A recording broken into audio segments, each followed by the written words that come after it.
I eventually got dehydrated. I had to be admitted in the hospital. Hello and welcome to my YouTube channel. Hi, this is Lara here again. If you're tuning in for the first time and watching my YouTube video for the first time, welcome to my YouTube channel. And if you've watched my previous videos or you commented before, liked and subscribed, thank you so much. I love you guys. Love you. All right, so today I'm sitting down talking. I'm actually not doing so much of like hair or anything because I put my hair together already. But if you're following me on social media, actually on Instagram, you know I'm pregnant. Yay! Yes. All right, I have a few weeks left and I've been wanting to actually make a video about like pregnancy related issues and everything, but I've been stalling on it and saying I'll do it later. I've also had like a bit of it's so hard to say a bit. All right, so I've had pregnancy related sickness and everything, and it's been really hard to come up and make videos and all, but today I said I had to make a video, and yes, I'm making it now. Actually, even though I wanted to make this video, it was actually inspired by some ladies. They made me think about, Lara, you need to do it now. They like two ladies, Gbemi and Toolz. They have this YouTube channel. I've been watching it from the first time they started making videos on YouTube. It's called Off Air, and it's so funny. Like they're so funny, almost like uncensored issues people don't really talk about, general stuff, not just women stuff, general everyday things and all. The last episode they made was about pregnancy, childbirth and everything. You go on YouTube, you search this problem, pregnancy and everything. When I was pregnant the first time, I went through YouTube and like sickness and pregnancy, hyperemesis, this, that, and I didn't really see. Most of these videos were made by like white ladies, or if they're not white, they're not like African. And I was like, oh, it's not just me, right? And then people tell you things like, oh, is it not just pregnancy? Weird stuff that you shouldn't say. And to some extent, it gets to you. And you're like, am I the only one? It's because a lot of times they don't tell you a lot of things. I didn't know a lot of things. I had to do a lot of Googling. I had to look on YouTube. And a lot of times also, majority of the women who I saw on the internet talking about their pregnancies were Caucasian women. I wanted to hear from black women. I wanted to hear from Nigerian women. I want to hear their own opinions. They're not very many. Oh, my sister was pregnant. She didn't have any issues like this. Or I've seen a lot of people pregnant. They didn't have issues like this. I can tell you, it's a lie. A lot of people hide, and then when they start feeling better, they start to come out. They don't tell you things, and some people say, "Oh, you're just built to be pregnant," and tap into things that women go through. It would be a good thing to actually know what to expect, even though obviously people aren't going to tell you everything. Some things you're going to find out yourself, but few things, even to the simplest things, no one really talks about it. Now I'm very passionate about this. I was supposed to be doing my makeup in this video and I forgot. I'm not going anywhere. I just want to snap a few pictures, and I said, let me use this opportunity. All right, so I'll be speaking, but I'll be doing some part of my makeup. Hopefully it would work. If it doesn't, I'm just going to stop and continue talking. I'm watching the videos because I'm using some of their points. Really? Is there a way you can do it to get a girl? Is there a way you can do it? All right, so Toolz was talking about like she has two boys presently and she wants the baby girl, and but they educated people and explaining that it's the male partner that actually determines the sex of the child, which I think we kind of all know, but we still don't want to think about it somehow. So most times people say, oh, I hope it's a boy this time. I have a girl. And then a couple of people have made like those subtle statements. Sometimes you say it to yourself, if the person says, I hope it's a boy this time, it'll be really nice. And then you can now say, oh yeah, true, it'll be really nice or something. But then don't like say, I can't say the example I really want to give because it's kind of personal. That's all about that. But I'm not talking about conception. I'm talking about just pregnancy. All right, so Gbemi went on to talk about like, she had a list, she wrote it down. I had a list of things that she went through. How cute I look at my baby's look. I have it actually. Some people say they were sick in pregnancy. That's like emesis in pregnancy, which a lot of women have. It's very not uncommon. Some women, so lucky, they don't have any problems. They even feel the best when they're pregnant. In the beginning, they don't even know they're pregnant. That's how nice they go through it. They don't even know, maybe till 5 months old. I wish I was like that. Then when they're like 5 months pregnant, like, oh, I'm pregnant, yes, or something. No signs, no symptoms, which is really lovely. I wish I was like that. Truthfully, I can't do my makeup because this just, I have to say it well.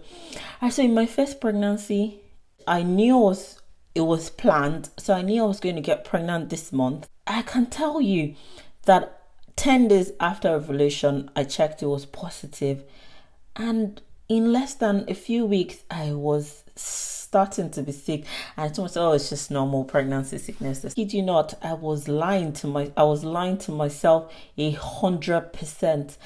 Only if I knew that I needed to start using medications at that point, like just to try and reduce what I was going to go through.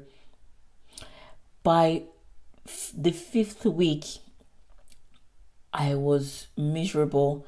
It was hard. I couldn't get out of bed. I actually wasn't throwing up, but I was having this kind of feeling. I couldn't tell what it was. But apparently, thinking about it again, I think it was just like very bad nausea and fatigue, excessive fatigue, the kind of fatigue that I'd never felt in my life before.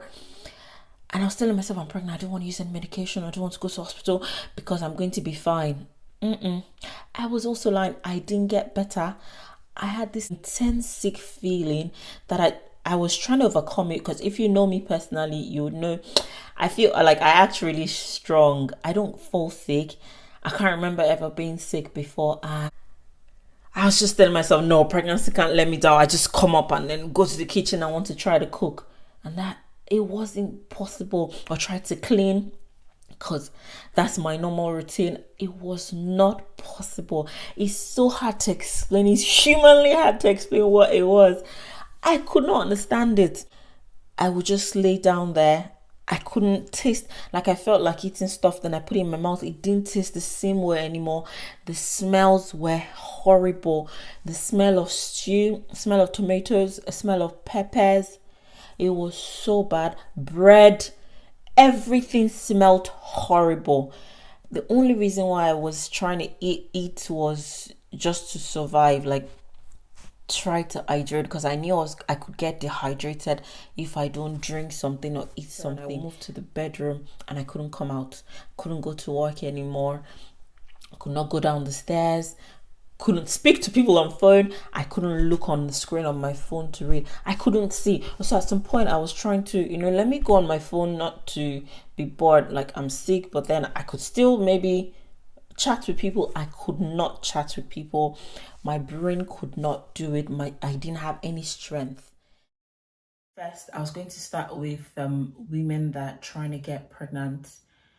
Before I went through the whole pregnancy thing, God sees you, whatever you want, like your heart desire will grant it unto you.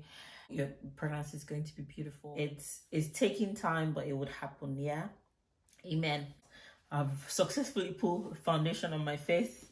I don't know if I was able to cover my sideburn. I think so. I eventually got dehydrated. I had to be admitted in the hospital. And even with the admission in the hospital, you don't still get better. I was given IV medications, IV fluids and everything to at least get me back to a functioning position. But it still didn't, I won't say it still didn't work, but it still didn't work, truthfully. I would say that. So I went back home and continued being sick. They gave me ondansetron and cyclizine. Ondansetron was popularly known to be given for sickness in cancer treatment. Lots of all the other bits, I don't want to bore you with them. I tried them, nothing worked. I just felt like at some point I said I was going to go to Nigeria, where you can get access to medication easily without, a doctor's prescription. It was all through pregnancy. So even the doctors, everyone was saying, don't worry, when you're 13 weeks, that's the first trimester. After that time, you start to feel better. 13 weeks came, nothing. 15 weeks came, nothing. Second trimester I was in, I was 20 weeks and I was still throwing up. I was still sick. It wasn't getting better. I'm like, these guys have lied to me. It didn't get better. Now, this is really sad. I'm actually not supposed to smile. I got to a point where I think I was depressed, but I wasn't.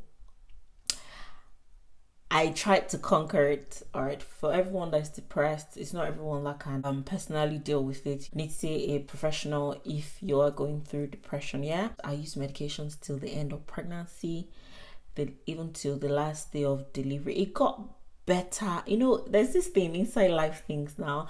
You see pictures on Instagram, like you just do a photo shoot. Then people say, "Oh, Laura, pregnancy really looks good on you." And you say, "Oh, cool, thank you." It's called inside life. Sister, inside life, you know, that's for we put pregnancy pictures up. A lot of people hide their pregnancy, and then when they deliver they show the newborn and everything. It is your personal choice. I really don't think there's any difference, but it's your personal choice. And you know, there's the religious belief, there's the cultural belief where people think, oh, you should hide. Gbemi went through the list, so my own list, I really cannot exhaust it. I had recurring yeast infections, headaches, blurry eyesight. Some women suffer from carpal tunnel syndrome, which I think she had, but I didn't have that, lucky enough. Then for the sweating, she said, I had my first baby. It was mostly during winter. I was heavy. And that time I was in Canada, it was snowing, but it was hot. Like sometimes I would have to go to the snow, sit in front of the pot, like sit outside to get a bit of fresh air, because I just had that internal heat. So I was just telling myself, gosh man, I don't want to have any baby in summer. Look at me now in summer. I've been trying my best. Like I almost don't wear anything at all. It's so hard right now. I'm sweating. I don't want to dress up, but I have to, you know, look a bit decent for this video. A lot of women have increased vaginal discharge in pregnancy, but now it now even got worse. Again, I get treated, it comes back again continuously. But the day I got delivered, it stopped. It was just the hormone. So yeast infection can be due to different things. It's caused by candida. It's actually an opportunistic infection where I don't want to go into it. All right, but hormones, if you're pregnant, you could have yeast infection. I suffered that, so I continued disturbing GP. I need the cream, I need the so I used the cream didn't work, so I had to use the insertion one and all, and it eventually did work. Not all antifungals can be used in pregnancy. Some are contraindicated in pregnancy, so you have to be careful, go to a professional to get treated. Acne in pregnancy, they spoke about acne. Apparently I'm naturally acne prone. Even before I got pregnant, I developed adult onset acne since I was 20, and I still suffer from it, but I've tried to manage it. But what happened to me, I think I was still having my normal acne. It never got worse. I think it got slightly better, just that my spots, every time it gets better, the spots actually look really darker than when I wasn't pregnant. So right now my sideburn got darker. Like everything that is already dark on my skin will slightly get, like the melanin will increase a little more. I talked about like memory, that's like the baby brain. Yes, some people have it. I would have it sometimes at work, and then people just say, oh, Larry, you have baby brain. When I go to work, I go to get my ID, then I forget my pen. I go to get my pen, I forget my stethoscope, then I go back again. Like I go like 4 or 5 times. Like, can't I just remember everything? I was telling myself, Larry, you're just naturally careless and you don't remember stuff, which I'm naturally careless, but no, but I blame you on the pregnancy. Itchy skin and all that we have to be careful about, because some liver problems that women can have during pregnancy. If you're itching a lot, you need to get a doctor to check you, or a health professional to check you, to be sure that it's not cholestasis. It's what she's explained. I don't think she had a liver issue, so it might just have been like her skin was sensitive. My nose was very big. Then she spoke about her nose was very big, and then Toolz at that point said her mouth was big, everything was big, it was swollen. Okay, so me, Lara, I'm actually Nosina or Nosa on a normal day. Not being pregnant, my nose is like big. I expected to have like a very, very, very large nose, like signboarded nose, everything. It disappointed. Like it's not, it's not impressive. But my nose is like quite bigger than normal. Also, my nose was very big. They used to call me Don Jazzy. I was Nostradamus. Wait, then really, really, really painful. Really, really painful boobs and nipples. Now, so you know how you come out of the shower and you just take your towel and you wrap. If my towel should just brush past my breast, I'm like, yay. Oh, you had very, very sensitive nipples. Very, very sensitive. See, when to say yes, you had very sensitive nipples. Yes. Now I'm thinking, was she touching baby's breast? Like, it's very sensitive. Like the way she was like, yes, you did. Yes, you did. How did she know? That was just something I thought about when I was watching the video. So, going back to this, I'm no way, shape, nothing, no form a makeup artist. So anything you see I'm doing wrong in this video, just take it like that. The end result is the most important thing. Chest and back acne. In my life, I never had acne on my body, like body, face, yeah. And then insomnia. I'll just be awake for no bloody reason. Yes, and insomnia. other things. All right, so they spoke about insomnia. Yes. Oh God, look at my eyes. I sleep like 12 midnight and I wake up 3. Naturally, like I used to have like a bit of insomnia, but in pregnancy is worse. It gets really, really, really bad. I get really tired, and when I don't sleep, I feel more sick. Then peeing a lot makes it worse. So every time I get up to pee, then I can't go back to sleep, and it's a big thing. Then having a toddler makes it worse now. Usually she would sleep in her room and I would go to check up on her before I got pregnant. I couldn't do that anymore. I couldn't put her in a room. I started co-sleeping. Usually I would say, don't co-sleep, don't. She's like climbing on me, getting on my tummy and doing all sorts of, and I'm just like, gosh, man, can this child just understand that somebody is pregnant? Morning sickness. Mine was like throughout the day as well. I think for my second son, I was vomiting up until the week I had him. Oh no. And when I say vomiting, you know the kind when your insides are knocking. They're still talking about the morning sickness. So mine, because it's like retching a lot. So what would usually happen to me is really embarrassing to say. Every time I want to throw up, I have to run to the bathroom or else everywhere's going to be messy. All right, so pee on myself, then I will throw up blood. My husband was getting very worried about like throw up blood and everything, but I had to explain to him that it's more because of the retching. So I have blood coming out with it. So it's not from my tummy exactly, it's actually from the upper areas, because it was getting very concerned about the blood I was throwing up, but it was minimal. It didn't cause.